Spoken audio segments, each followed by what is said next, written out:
Okay. So I've had a couple of different YouTube channels.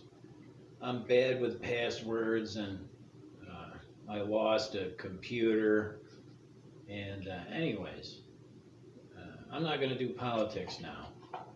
I want to switch topics totally to fiction because I'm writing a novel.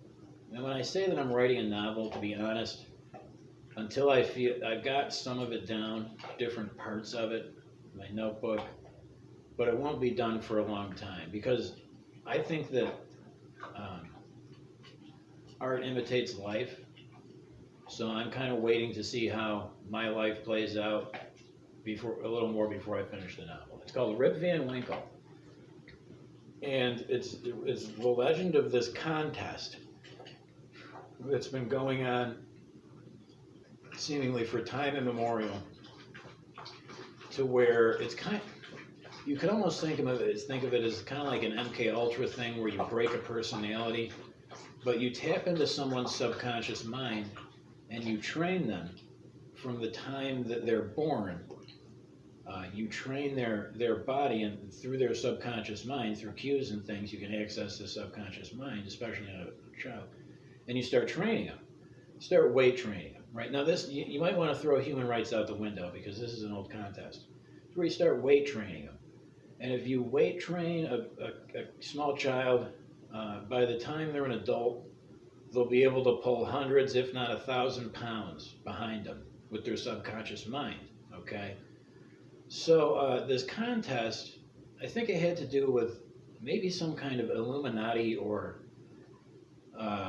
it was definitely an elitist kind of thing, to where I think it came from a lot of Enlightenment principles. Uh, okay, to where you train somebody, so and they could do things, but they wouldn't know that they did it, because the subconscious mind would not reveal it to them, to their conscious mind, through whatever kind of training they put them through.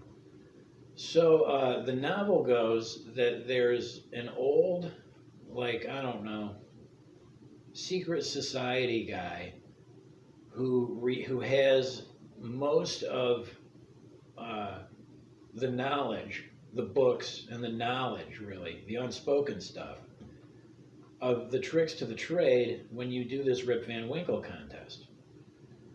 So he goes to World War II, and he fights in World War II, and he comes back from the war, and that's where he picked up a few things during the war, from observing the enemy, the Nazis. He picked up a few tricks, and he knows a lot. So anyways, he has a family, and he starts training one of his grandchildren, because he didn't do it to his children because he wasn't thinking much, but he thought, Jesus, it's important, we'd better have Rip Van Winkle in our team.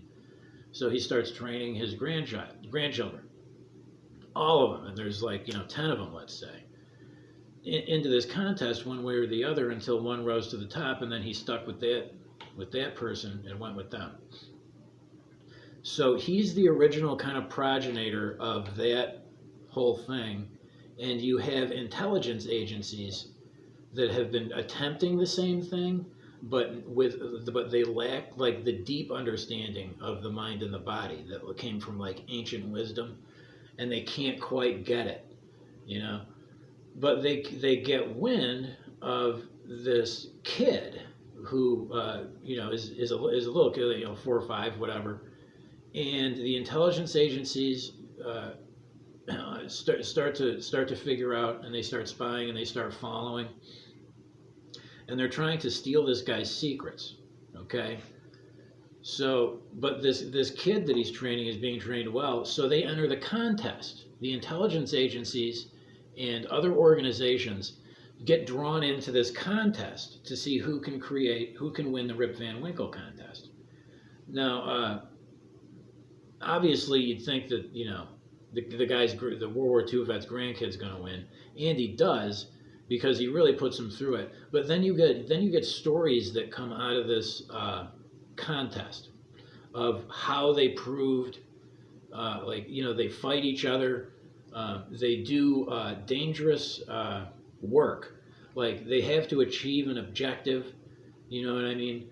And this guy, Rip Van Winkle, let's call him, he gets his life totally destroyed for this contest that becomes like a national security issue and beyond, international security, to where in the beginning everybody wants to vote for their guy, but then when they realize that this guy's grandkid is really good, when you know, an individual from a group or a group realizes that this person is this skilled, the guy rises to the top, and they want to bring him down, right?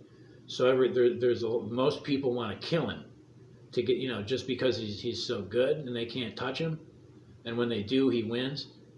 To bring him down and kill him, and you get life insurance policies that come out of that, and you get a lot of really sick, twisted, like almost cult stuff to try to get the guy. But then you have people, a smaller amount in the beginning, who support him, right?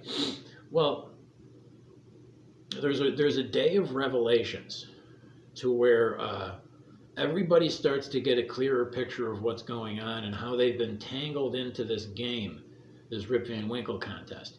Now it involves the stock market and all that, to go into later. But it comes to a point with the guy where when people learn everything that he's been through in order to be able to do what he does, they have sympathy for him, right? Now, this sympathy lasts for so long, and it really tests people emotionally, because there's a lot of video evidence of things going on.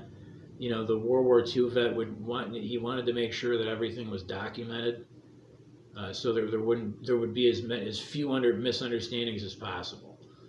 So the more people learn about this kid's grandkid, who's a grown man now, the more they learn the truth about him, which is gruesome and grisly, the more they support him until the end of the book, where I'm at now, and really it might even be a series of stories, is, you know,